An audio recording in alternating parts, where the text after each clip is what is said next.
Olá, bom dia de novo. Muito obrigada pela sua audiência.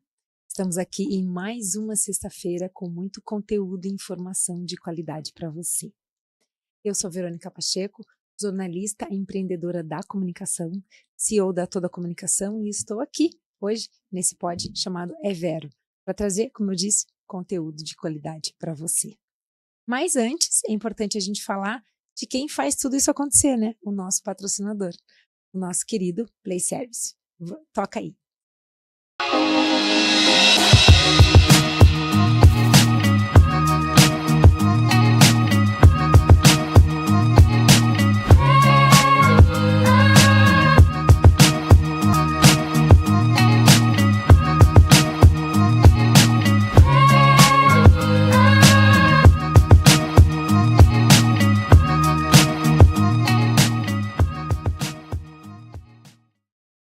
E hoje eu tenho a honra de entrevistar aqui o Lute Cristóforo, psicólogo. O psicólogo, não é um psicólogo, é o psicólogo. Lute, o palco é teu. Bom dia, Verônica, tudo bem? Tudo ótimo. Quem diria, né, que um dia eu estaria aqui do outro lado do balcão. Muito bacana, muito bom ser entrevistado por você, é um prazer. Que legal. Me fale um pouquinho da sua formação. Então, antes de ser psicólogo, é muito interessante. Eu fiz 4 faculdades que eu não acabei. Uau! Eu fiz engenharia química na Federal por 3 anos. Depois eu fiz publicidade na Federal também por 1 ano. Depois eu fiz direito na PUC por 3 anos. E depois administração na PUC também por 3 anos. Finadas essas 4 faculdades que eu não acabei, depois eu me formei em artes cênicas, que também eram 3 anos, por coincidência. Eu até achava que minha vida girava em ciclos de 3 anos nessa época. Uhum. E depois das artes cênicas é que eu vim para psicologia. E é engraçado que duas coisas me fizeram vir para psicologia. A primeira foi o diagnóstico de esclerose múltipla, né, que eu tenho há 24 anos, eu tive lá no ano 2000. Tive um primeiro surto em 98, mas não fechou o diagnóstico e tal. Em 2000, quando eu tive o diagnóstico, foi uma das primeiras coisas assim que falou, poxa, eu não sei quanto tempo produtivo eu tenho na vida, não sei quanto tempo de vida eu tenho, porque era uma coisa que eu não conhecia, né, sobre esclerose múltipla e tal. Então ali eu falei, poxa, eu quero fazer algo que faça diferença na vida das pessoas diretamente, todos os dias da minha vida, até o último dia que eu puder. Uhum. Né? Então ali foi o princípio do meu propósito da psicologia. E por coincidência, quando eu me formei em artes cênicas logo depois, lá no Rio de Janeiro, eu morei 4 anos com a minha primeira esposa, né, lá no Rio, de 2002 a 2006, a minha peça de formatura era uma comédia, que era uma sessão de terapia em grupo. Era Uau. muito engraçado, chamava Mentecapta, do Mauro Razzi. E ali eu comecei a pegar algumas coisas de psicologia para ler, assim, para formar o meu personagem e tudo mais. E caiu um livro do Jung na minha mão. Ai, eu amo Jung. E quando eu falei, poxa, essa é a visão de ser humano que eu tenho, é isso que eu quero fazer pro resto da minha vida. Que loucura. E foi ali que daí eu fui fazer a faculdade de psicologia, voltamos a morar em Curitiba, eu fiz a faculdade de psicologia, eu fiz pós-graduação em psicologia analítica do Jung, eu fui fazer mestrado na Federal também, com foco no Jung. Deixa eu contar pra você que eu namorei uma pessoa 5 anos por causa do Jung, sabia? Como foi ele isso? Que fez a minha barca armada. Me conte isso. Eu sofri um acidente de carro, eu tava atrás sem cinto, perigoso, gente, não andem sem cinto nem atrás. E o motorista dormiu. E a gente caiu da estrada e o carro 4 portas, eu caí e bati a cabeça.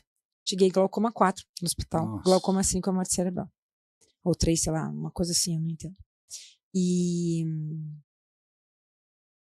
foi bem difícil pra mim, sabe? Porque eu tinha coágulo no cérebro, minha mãe tinha que levar eu na faculdade, deixar na mão de alguém que conhecesse, porque eu podia esquecer quem eu era, onde eu estava, então eu não podia pegar o ônibus, não tinha minha liberdade, não podia tomar sol, tinha que dormir sentada, era bem puxado. E tinha um menino na faculdade de história, ele tinha feito filosofia antes, daí largou a filosofia para entrar na história porque ele estava pirando, e daí foi fazer algo mais concreto, né? E, sei lá, se compadeceu, todo mundo me olhava meio com pena, assim, na aula, sabe? E a gente tomava o lanche juntos, né? E ele falava muito do Jung pra mim. Falava muito, porque a irmã dele é psicóloga, então ele tinha livros do Jung em casa. Aí eu me apaixonei por ele. E, sei lá, se compadeceu, todo mundo me olhava meio com pena, assim, na aula, sabe? E a gente tomava o lanche juntos, né? E ele falava muito do Jung pra mim. gostava muito, porque a irmã dele é psicóloga, então ele tinha livros de Jung em casa. Que bacana. Aí, e eu me apaixonei por ele, pela boca do Jung, Sim, sabe? E a gente namorou 5 anos. Olha que que loucura. bacana. E é interessante você falar isso do teu acidente, né? Que é outra curiosidade da minha vida, assim. Era pra eu ter morrido 5 vezes, tá? Nossa. Foram 5 vezes que eu fiquei muito próximo da morte. Uhum. Que, inacreditavelmente, nas 5 vezes, assim, eu fiquei muito bem. E 2 delas, as 2 primeiras vezes que era pra eu ter morrido, foram por acidente de carro. A primeira eu tinha 11 meses, Uau. né? Nós morávamos em São Paulo ainda, onde eu nasci, né? Daí estávamos vindo para Curitiba, não, para Ponta Grossa, chovendo, né? À noite tinha uma curva que era uma ponte e meu pai se perdeu nessa curva, ele bateu na mureta da ponte e quando bateu na mureta o vidro da frente arrebentou e voou, né? E o carro começou a cair dessa pontezinha e no que o carro começou a cair eu voei do colo da minha mãe. Nossa. Então o carro caiu de um lado, todo mundo se machucou, todo mundo né, ficou ferido, assim. Mas você era uma criança? E eu era um bebê de 11 meses, e eu caí para outro lugar. E minha mãe saiu me procurando na chuva, naquele matagalzinho, à noite, no escuro, pensando, meu filho morreu, eu tô desesperada e tal. Sim. Ela chora até hoje quando conta. E ela me encontrou no matagalzinho sem um arranhão. Uau. Inacreditável. Depois disso, o meu pai faleceu em 95, daí, né, com 50 anos de câncer de pulmão e tal. E em 97 eu trabalhava na Brahma. Eu era supervisor de mercados especiais da Brahma e tal. Trabalhava a noite inteira, indo em casas noturnas, formadores de opinião, né, para trazer a marca Brahma para essas casas, né, e tudo mais. E daí eu tinha que ir para uma reunião da Brahma todo dia às 7 horas da manhã do mesmo jeito. E um dia eu estava indo para essa reunião, tendo trabalhado a noite inteira. Eu estava indo buscar não dormi. Eu estava indo buscar um outro supervisor, que era meu amigo e tal, para ir para a reunião comigo. E eu estava atrasado, né? Tinha perdido o horário, assim. Então eu estava subindo a João Negrão a 120 por hora, 6h30 da manhã, 6h40 da manhã. E na Chile, um caminhão furou o sinal vermelho. Quando eu vi aquele caminhão inteiro na minha frente, eu falei, não tenho o que fazer. Aquele meio segundo antes de bater, eu pensei, morri, não tenho o que fazer. Que pena. Mas faz parte, já estou aqui 25 anos, vivi bem e tal. Só é uma pena que eu não tive meu filho, né? O sonho da minha vida era ter um filho. Que pena que eu só não realizei isso. Mas tudo bem, se é o meu momento, não tenho o que fazer. E você conseguiu pensar isso em 1 segundo? Que loucura. Em meio segundo. Eu segurei forte o volante do carro, não tirei o pé do acelerador. Eu bati com o pé no fundo do acelerador, porque não deu tempo nem de tirar, muito menos de frear. E bati. Eu acordei no Cajuru. O carro era um Uno, logo marcado da Brahma, tal, só sobrou o volante do carro. Eu cheguei no Cajuru, minha calça rasgada, porque a porta entrou e tal. Eu não tive um arranhão. Como assim? Também não sei. A mulher Vamos andar mais juntos. Para se proteger, né? A mulher da seguradora chegou na Brahma uma semana depois pedindo meu atestado de óbito pro meu gerente na época. Ele falou assim, não, tá tudo bem, ele não morreu, ele tá bem. Então ele tá na UTI, tá alguma coisa assim? Não, ele tá trabalhando ali. Quer falar com ele? Ele tá ali, ó. Já tava trabalhando. Então foram 2 das vezes que era para eu ter morrido, foram com acidente de carro. Outras 2 foram por choque anafilático, com remédios da esclerose múltipla. Mas graças a Deus, né, superei. E uma 5ª vez foi por overdose de morfina, você acredita? Que loucura. Porque por causa das dores da esclerose, eu tomava morfina todos os dias, né, por 2 anos eu tomei. E eu acabei abusando do remédio. Você quer aliviar aquela dor o máximo que você puder, e eu acabei abusando, até que eu tive uma overdose, daí também, quase também, era para ter ido. Mas você deve ter algum propósito. Que se Deus deixou você aqui por 5 vezes, é porque o negócio... Ou Deus deve pensar assim, esse cara é muito chato, não vou trazer ele logo aqui não, deixa ele lá mais um pouquinho. Vamos olhar pelo lado positivo, né? Sim. Não, eu brinco, eu sou muito protegido, assim, sabe? A minha vida inteira, eu sinto que eu tenho um anjo da guarda, Deus me protege o tempo inteiro. Então, em todos os sentidos, sabe? Né? Nessa questão de proteção da vida, da própria saúde, sim. Eu tenho essa doença que é difícil, mas, poxa, supera 24 anos.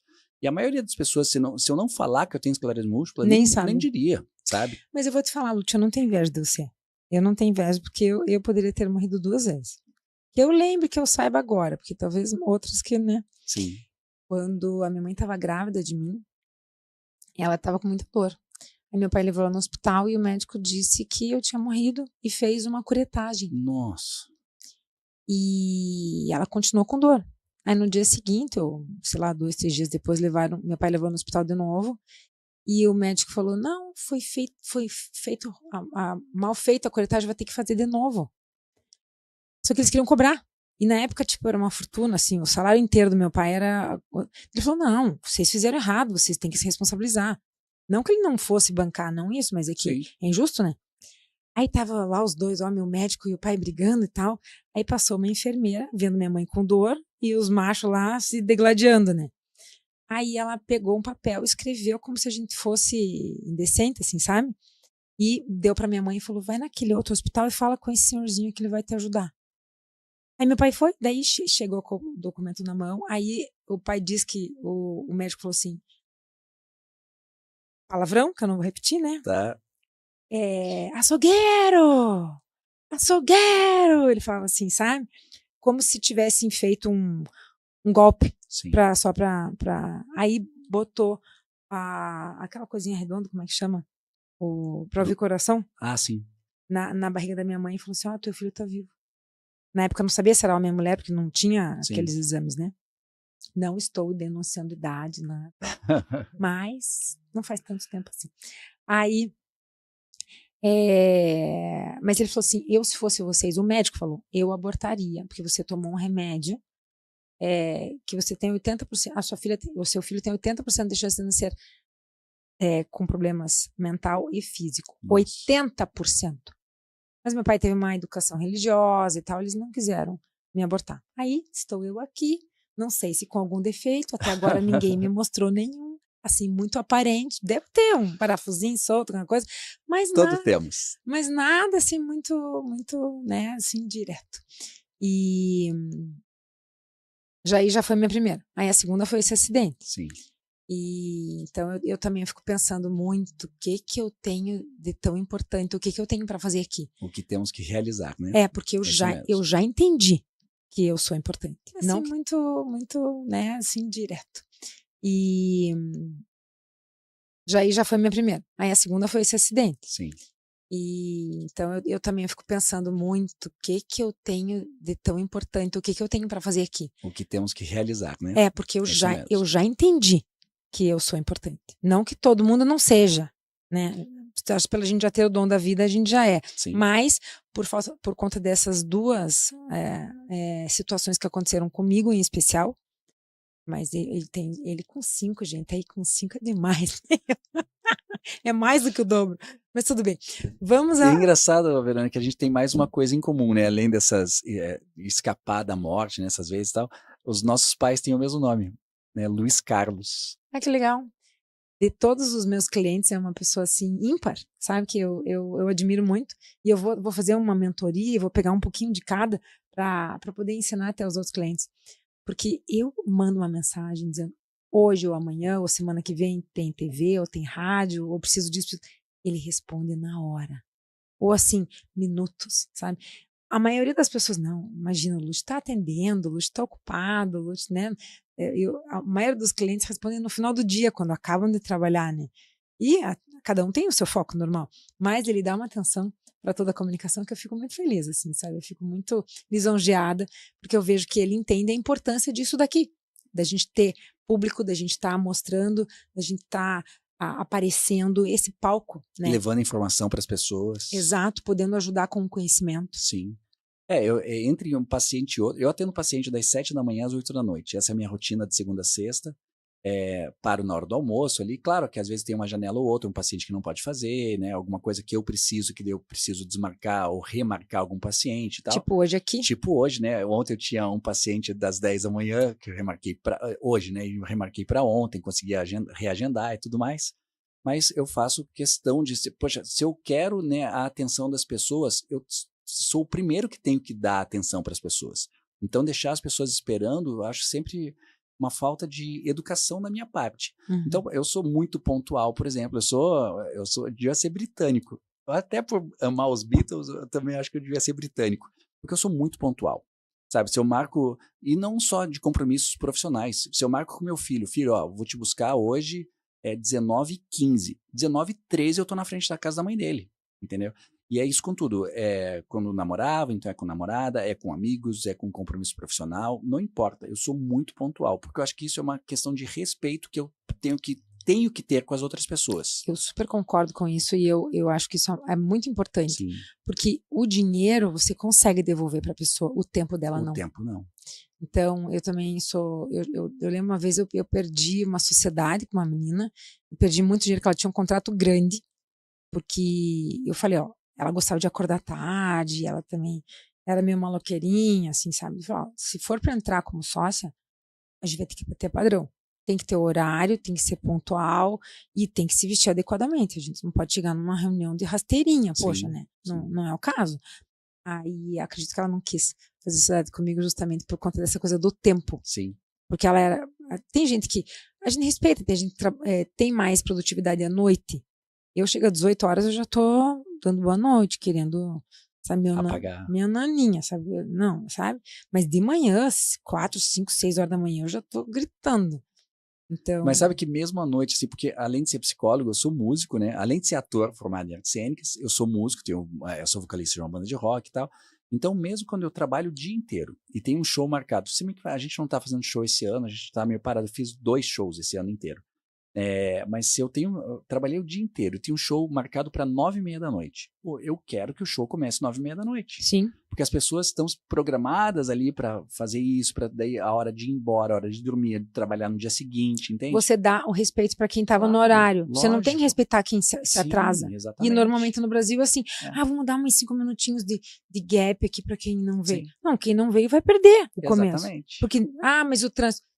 Saísse antes? Sai antes. Hoje em dia a gente tem todos os aplicativos de GPS que você programa quanto tempo eu levo para chegar em tal lugar. Respeito para quem estava no horário. Lógico. Você não tem que respeitar quem se atrasa. Exatamente. E normalmente no Brasil, assim, vamos dar uns 5 minutinhos de gap aqui para quem não veio. Sim. Não, quem não veio vai perder o começo. Exatamente. Porque, mas o trânsito...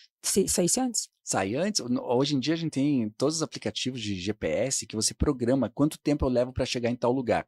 Então, para chegar aqui hoje, para a gente começar a nossa conversa às 10 horas, eu tinha que chegar aqui 9h40, 9h45, então eu já programo antes. Quanto tempo eu levaria para chegar aqui? 10 minutos? Então tem que sair de casa 9h30, 9h35. Uhum. Entendeu? Então é só a gente programar, é questão de organização, é fácil. E me fale da psicologia, vamos voltar ao Jung, por favor. Vamos nos deleitar aqui com o Jung.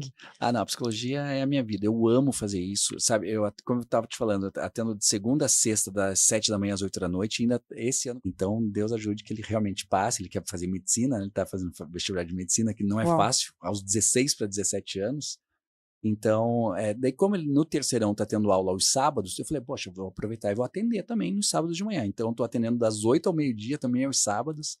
E isso não me cansa, assim, sabe, Verônica? As pessoas pensam assim, poxa, mas não é cansativo trabalhar 13 horas por dia e mais o fim de semana? Eu falei, não, eu amo o que eu faço. Eu amo fazer diferença na vida das pessoas, eu amo ajudar as pessoas nos seus problemas, eu amo mostrar outro lado da história em cada problema que a pessoa me traz. Eu amo mostrar caminhos que a pessoa pode seguir diferentes. Se você seguir esse caminho, você vai ter essas consequências possíveis, se seguir esse outro caminho podem ser essas outras consequências. A escolha sempre é do paciente, mas eu vendo de fora, eu consigo mostrar alternativas. Que tal se você tentar por esse ou esse caminho? Você tá fora da caixinha, né? A pessoa tem um sentimento ali, ela talvez não enxerga. Não enxerga. Eu falei isso esses dias para uma outra pessoa.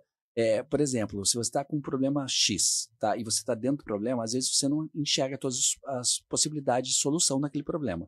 Mas se chega uma conhecida tua, uma amiga, falando de um problema parecido, eu estou passando por tal e tal problema. Tal. Você dá várias opções. Você dá várias opções, porque você está vendo de fora, entende?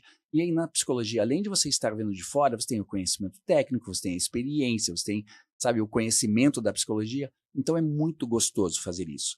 E as pessoas também perguntam, nossa, Lúcio, mas você com a doença que você tem, né, esclerose, que você tem dor 24 horas por dia, eu realmente tenho dor 24 horas por dia há 24 anos. Mas eu nem ligo. Já acostumou, né? Acostuma, sabe?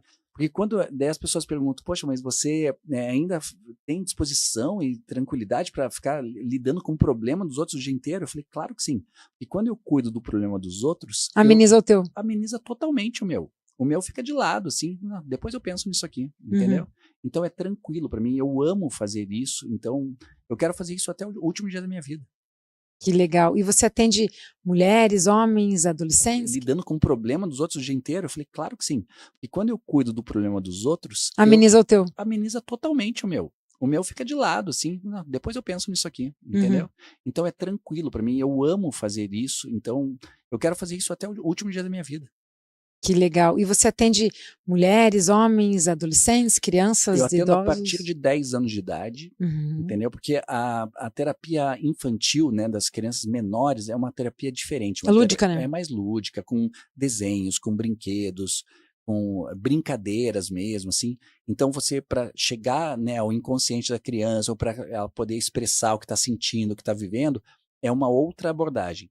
Eu, como trabalho com essa coisa da dialética, né, que eu preciso do relato da pessoa, do que ela está vivendo, do que está pensando, eu atendo de tudo. Atendo homens, mulheres, E o que você gosta mais? Igual. Eu gosto mais do paciente daquela hora. Ah, entendi. E eu viro muito fácil a chavinha, assim, de um paciente para outro.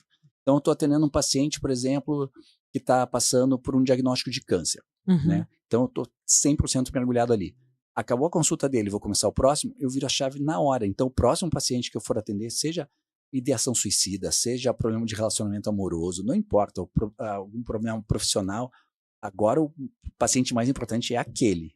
E você faz algum ritual, alguma coisa para se proteger, fazer uma capa para não chegar a negatividade ou a tristeza ou o estresse da pessoa em você? Não faço, Verônica. Para mim já já estou tão acostumado com isso que eu não sinto que eu precise. Eu tenho uma questão religiosa, assim, né, uma formação espiritual, eu sou católico, né, desde criança e tal, então eu me sinto muito bem com isso, me sinto protegido, né, já passei até pelas situações de morte, né, não é uma questão de consulta que vai me trazer algum tipo de problema. E a música te desestressa? A música me desestressa totalmente, eu vivo com música 24 horas por dia. Fica a música no fundinho lá na Alexa tocando, enquanto eu estou fazendo os atendimentos e tal, então música é o tempo todo, assim. Inclusive você falou isso de me proteger, né, de alguma situação. Aconteceu uma coisa engraçada há muitos anos atrás, acho que faz uns 10 anos que aconteceu isso. Eu estava com um paciente em consultório, eu ainda atendia só presencial naquela época e tal, né? Agora, depois da pandemia, principalmente, a gente atende muito telemedicina, né? Atendimento online, né? E daí eu estava com um paciente e tal, e essa consulta dele era das 9 às 10 da noite, né? No consultório e tal. E era meu último paciente do dia. E ele chegou para mim, no final da consulta dele e tal, já fazia terapia comigo fazia umas 4 semanas, 5 semanas. Ele chegou para mim e falou assim: Dr. Lutz, eu queria dizer que nós não estamos sozinhos aqui hoje. Tem mais 7 pessoas aqui conosco durante essa sessão de terapia. Na hora, internamente, o meu lado quinta série adoraria falar uma coisa que eu, como psicólogo, não falei, obviamente, não poderia. Mas na hora, a minha vontade era perguntar, tá, mas você vai pagar a sessão de cada um ou cada um paga o seu? Eu teria falado. A vontade era essa, mas ali eu tinha que tratar, como era o paciente o foco, entendeu? Daí, obviamente, eu não falei isso, mas eu nunca mais esqueci de uma situação dessas.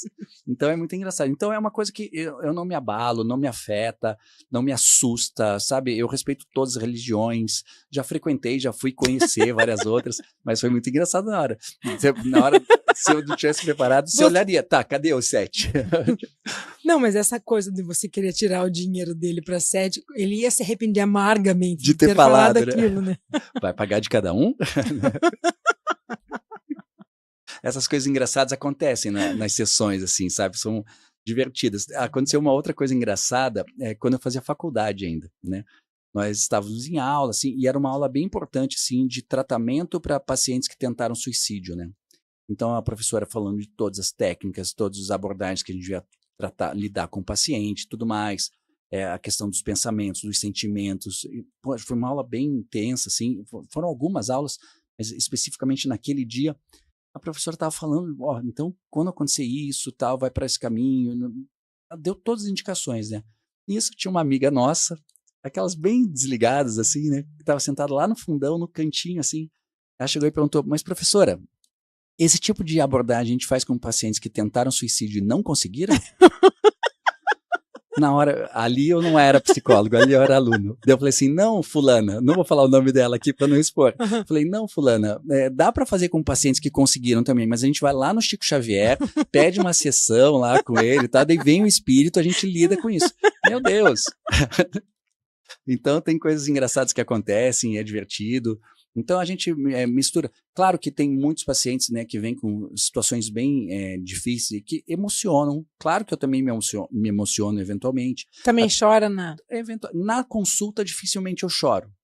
Mas depois pode acontecer. Já aconteceu várias vezes. Inclusive teve uma ex-namorada que eu tinha, que eu passei por uma consulta naquele dia com um paciente, que era um senhor de 73 anos, eu acho. Ele estava passando por uma situação na vida muito difícil e ele chorou muito na minha consulta. E ele era um paciente que não chorava com ninguém, não se abria com as pessoas e tal. E naquela sessão ele chorou muito. E aquilo me emocionou bastante, assim, eu lacrimejei e tal. Daí quando eu cheguei na casa dessa ex-namorada, eu cheguei e contei para ela, poxa, aconteceu isso e tal, fiquei muito emocionado, tô aqui, ainda tô sentindo isso, tô com vontade de chorar, ainda tô com um nó na garganta. E ela chegou para mim e falou, então você não devia ser psicólogo. Eu falei, como assim? Você queria que eu fosse um psicólogo que não tem empatia, que não consegue se colocar no lugar do paciente? E que não tem emoção? Não tem emoção? É pelo contrário. Sim. Entendeu? Então... Ainda bem que é ex já, né? Ainda bem, faz tempo até. Que loucura.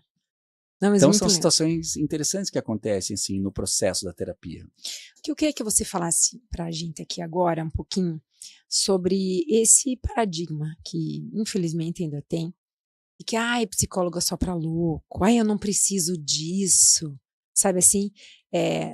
Eu, por exemplo, o que eu vejo? Eu já faço terapia já desde os meus 17 anos, faz algum tempo. Não tanto, mas já faz algum tempo.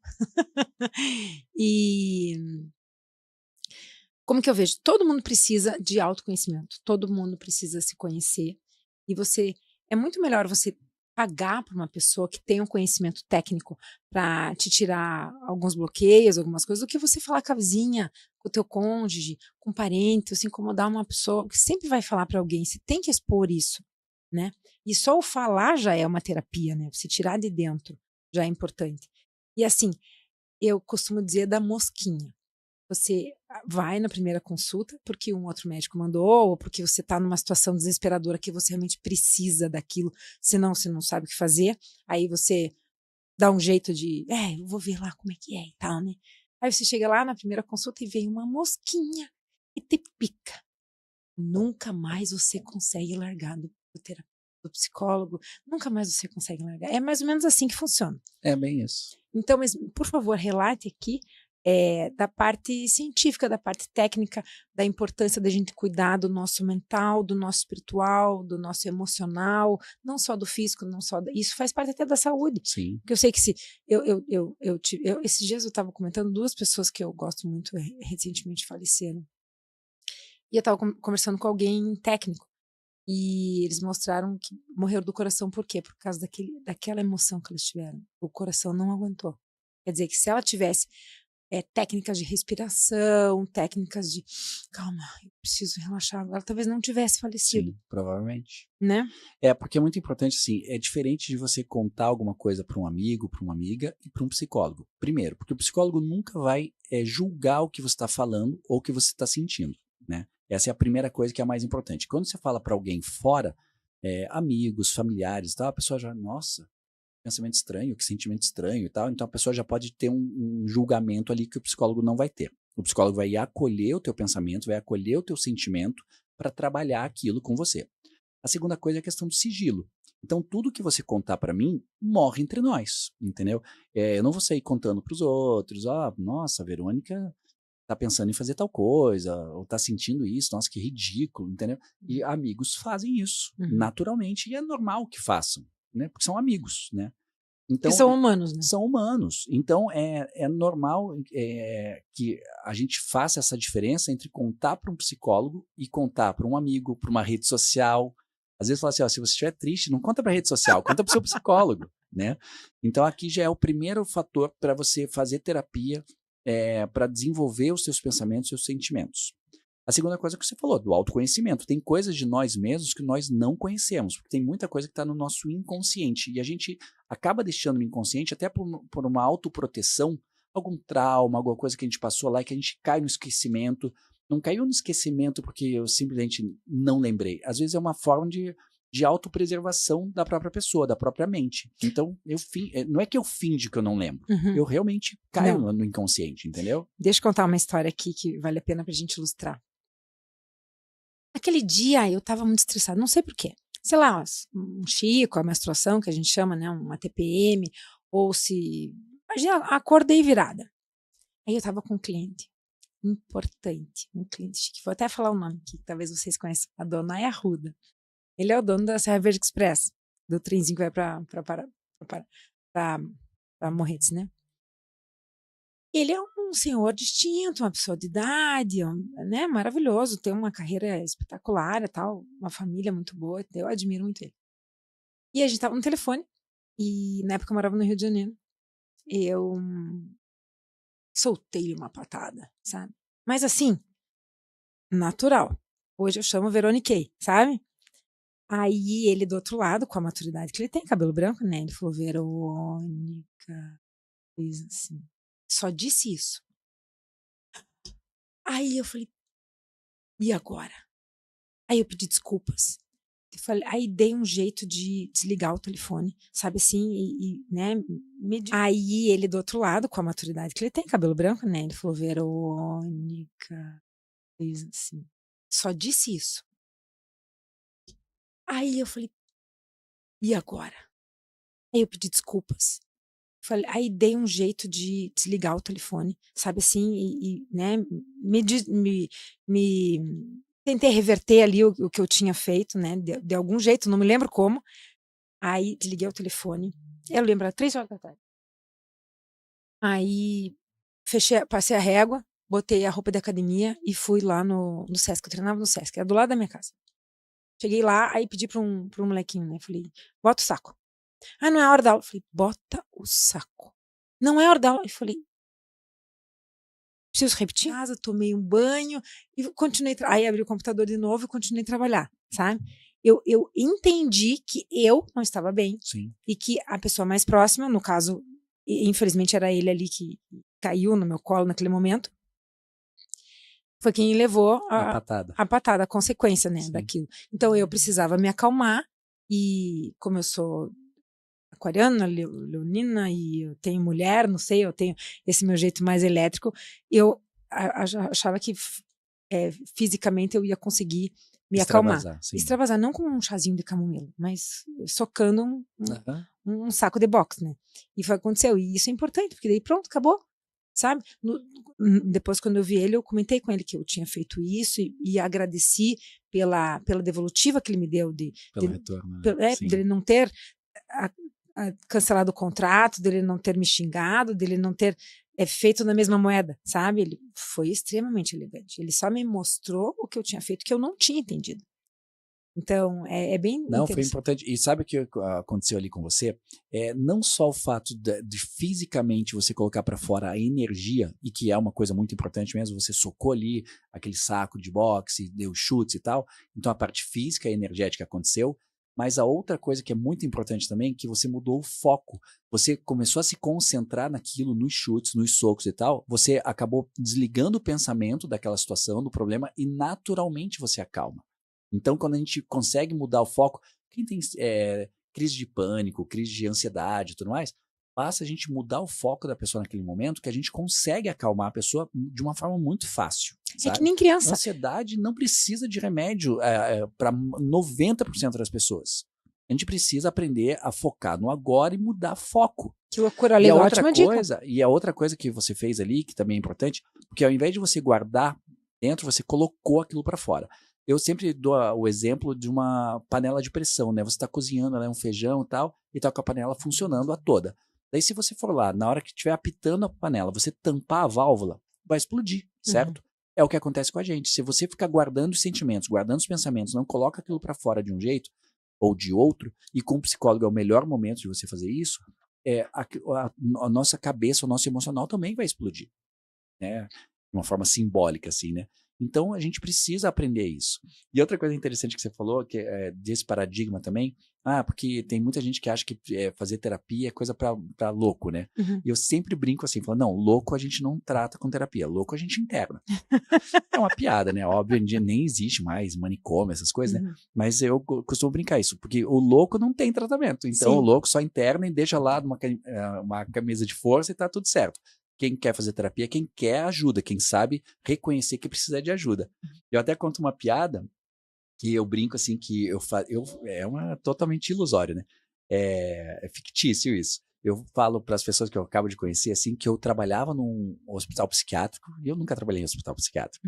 E que, né, um dia eu estava indo para o trabalho e tal, e me ligaram, falaram, vim logo para cá porque tem um louquinho aqui que está surtando e todos os outros loucos estão desesperados por causa dele. Eu falo, o que aconteceu? Eu chego lá e ele fala assim, não, é porque ele está dizendo que ele é Jesus e todos os outros loucos aqui são pecadores e vão queimar no fogo do inferno. Eu falei, deixa comigo que eu resolvo. Ele disse que chego eu lá no louco, né? E pergunto, vem cá, o que está acontecendo? Não, é porque eu sou Jesus e todo mundo aqui é pecador e vai queimar no fogo do inferno. Eu pergunto para ele, quem falou para você que você é Jesus? Ele foi Deus. Eu falei, eu? Seu maluco. Mas é uma piada, é uma bobagem. Mas é para mostrar que... Resolve, né? Resolve. Eu não disse nada disso. Não disse nada disso. Quem disse que você é Jesus? Tá achando que você é quem? O Henrique Cristo? Não, adorei. Quer dizer, você faz uma maluquice maior do que a dele. Pronto. Não, tem uma outra piada que fala assim, quem é o maior lobista do mundo? Quem? Jesus Cristo. Queres ao Pai, vem a mim. Tá vendo? Tem o caminho pro cara, né? Sim. Não, adorei. Nossa, deve ser muito gostoso fazer terapia com você, Lute. Que bom. Que usa do humor e você Sim. também tem a parte das artes cênicas que você consegue colocar o lúdico, né? A forma, a cor, o sentimento, né? O que você está sentindo. Nossa, então... Às vezes dá para usar isso, porque tem uma abordagem da psicologia que é o psicodrama, né? Até quando eu fui fazer a faculdade de psicologia, eu já era formado em artes cênicas. Eu lembro que na primeira aula veio a coordenadora do curso e veio perguntar para todo mundo o que cada um tinha feito na vida, qual era a formação anterior e tal. E daí quando eu falei que era formado em artes cênicas, ela falou, então você tem que ser especializado em psicodrama. Eu falei, não, eu quero fazer a psicologia analítica porque eu vim para fazer a psicologia por causa do Jung. Então isso não é uma alternativa, não é negociável para mim. Só que tem técnicas das outras abordagens que são interessantes. Então eu uso eventualmente uma técnica da comportamental, eu uso bastante da sistêmica quando eu atendo famílias, quando eu atendo casais e tudo mais. E tem uma coisa do psicodrama que é interessante, que é você representar aquela situação. Então, por exemplo, eu tenho um paciente que ele está com uma dificuldade de falar alguma coisa com o pai, por exemplo. Eu falo, então vamos encenar aqui como se eu fosse seu pai e você estivesse falando comigo o que você gostaria de falar para o seu pai e você não consegue. Então a gente acaba meio que representando aquela situação. E o cara solta.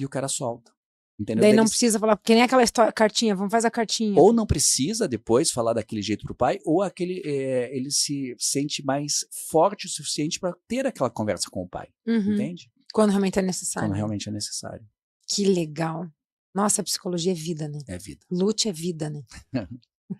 Eu adoro. E é engraçado que Lute é meu apelido, né? Meu nome é Luiz, né? Mas como meu pai também era Luiz, então eu sou Lute desde sempre, assim. E daí também, a Lute é L-U-T-I, né? Só que sempre usa a brincadeira assim, não, lute pela vida, lute pelas coisas que você quer. Tá? Então, quando eu vejo alguma coisa... Ontem até um amigo meu me mandou, era uma música que o cara ficava falando assim, não, lute pelas coisas que você acredita e tal.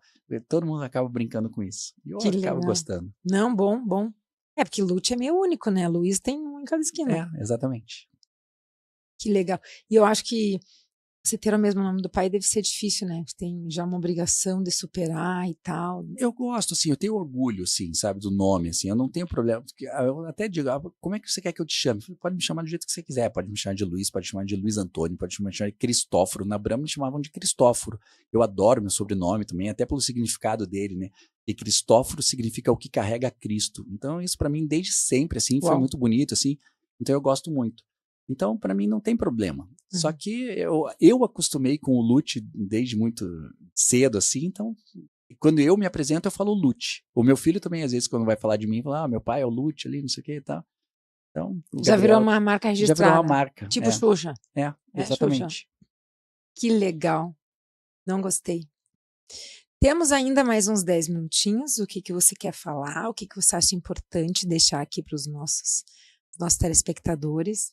Quer falar mais da música? Quer falar da família? Minha família é uma coisa que eu estimo muito, assim, a minha mãe, o meu pai é falecido, né, como eu te falei, desde 95, ele morreu com 50 anos, mas a minha mãe tá lá firme e forte aos 77, morando lá em Florianópolis, Revidão. Nossa, e ela assim ela tem uma autonomia gigante assim, tem o carro dela, dirige, vai pras coisas, faz tudo sozinha. Que legal. Eu até fico falando, mãe, venha morar em Curitiba de novo, né? Porque se eu precisar cuidar de você, eu tô aqui mais próximo, né? Não a 300 quilômetros de distância. Ela assim, não, filho, tá tudo bem, eu não preciso. E ela se banca sozinha, assim, em todos os sentidos, sabe? Financeiramente, na questão prática da vida. Eventualmente ela liga, filho, eu não sei como faz aqui tal coisa, desprogramou aqui a minha Alexa e tal. Até eu faço isso. Todo mundo, né? E você tem o teu psicólogo? Hoje em dia eu não tenho mais, né? Porque como eu tô há muito tempo, eu fiz terapia desde os meus 12 anos de idade. Então, em todos os sentidos, sabe? Financeiramente, na questão prática da vida. Eventualmente ela liga, filho, eu não sei como faz aqui tal coisa, desprogramou aqui a minha Alexa e tal. Até eu faço isso. Todo mundo, né? E você tem o teu psicólogo? Hoje em dia eu não tenho mais, né? Porque como eu tô há muito tempo, eu fiz terapia desde os meus 12 anos de idade. Então eu fiz muitos anos de terapia. E hoje em dia, como eu atendo muita gente e tal, então eu acabo conseguindo lidar com os meus próprios fantasmas de uma forma muito prática, assim, sabe? Porque você fala e você acaba ouvindo e acaba... Com cada paciente que eu atendo, eu uso alguma coisa daquilo para mim, entendeu? Então eu já fui, por exemplo, dos 20 aos 30 anos, eu era muito ansioso. Eu acho que eu fui a pessoa mais ansiosa que eu já conheci. Eu era ansioso no sentido de, por exemplo, eu tinha que dormir meia-noite para acordar às 6. Eu deito, desligo o pensamento e durmo, apago, entende? Então eu consegui lidar muito bem com isso. Lidei muito bem com as questões do meu pai. Quando meu pai faleceu, por exemplo, a gente estava brigados. Então foi uma coisa que para mim na época foi muito difícil. Mas hoje é totalmente superado. Até brinco que nós fizemos as pazes depois que ele morreu. A gente conversa e eu sonho muito com ele. A gente interage nos sonhos. Uau. É uma coisa muito intensa. Então, é uma questão que a gente consegue trabalhar, né? Quando você tem o conhecimento, quando você tem a experiência, então é fácil trabalhar. Né? E eu tenho 2 irmãos que são gêmeos, né? Um que mora nos Estados Unidos há 11 anos, que consigo brincar, inclusive agora recentemente, tá bem bacana, tá casado, né, agora. E tem um outro que mora em Florianópolis. O que mora nos Estados Unidos, super mente aberta, a gente conversa sobre tudo, ele quer falar dos sentimentos dele, dos pensamentos, ele é super aberto para ouvir o que eu tenho para dizer. Então, eu consigo ajudar o meu próprio irmão nisso, entendeu? As pessoas falam, você não deve ser psicólogo dos seus familiares ou dos seus amigos. Eu acho isso uma balela, sinceramente, tá? Porque se eu aberto, a gente conversa sobre tudo, ele quer falar dos sentimentos dele, dos pensamentos, ele é super aberto para ouvir o que eu tenho para dizer. Então, eu consigo ajudar o meu próprio irmão nisso, entendeu? As pessoas falam, você não deve ser psicólogo dos seus familiares ou dos seus amigos. Eu acho isso uma balela, sinceramente, tá? Porque se eu tenho a experiência e o conhecimento para ajudar pessoas que eu nem conheço, eu não vou ajudar com as pessoas que eu amo? Claro. Não tem lógica, entende? Então, a questão de família para mim é bem importante. Que legal. Adorei, adorei, adorei. E a questão de música que você perguntou é uma coisa que é a segunda coisa que eu mais amo, assim. A primeira coisa que eu mais amo é ser pai do Gabriel.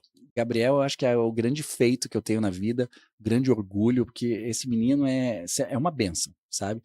Menino até hoje ele pergunta, pai, posso pegar um picolé? Eu falei, filho, primeiro, são seus. Mas se eu falar para ele, filho, mas a gente vai jantar daqui 10 minutos, deixa para jantar depois, tomar um picolé depois, só para não estragar o teu apetite, ele respeita. Ele vai lá e não toma, entendeu? Ele respeita muito, tudo, assim, sabe?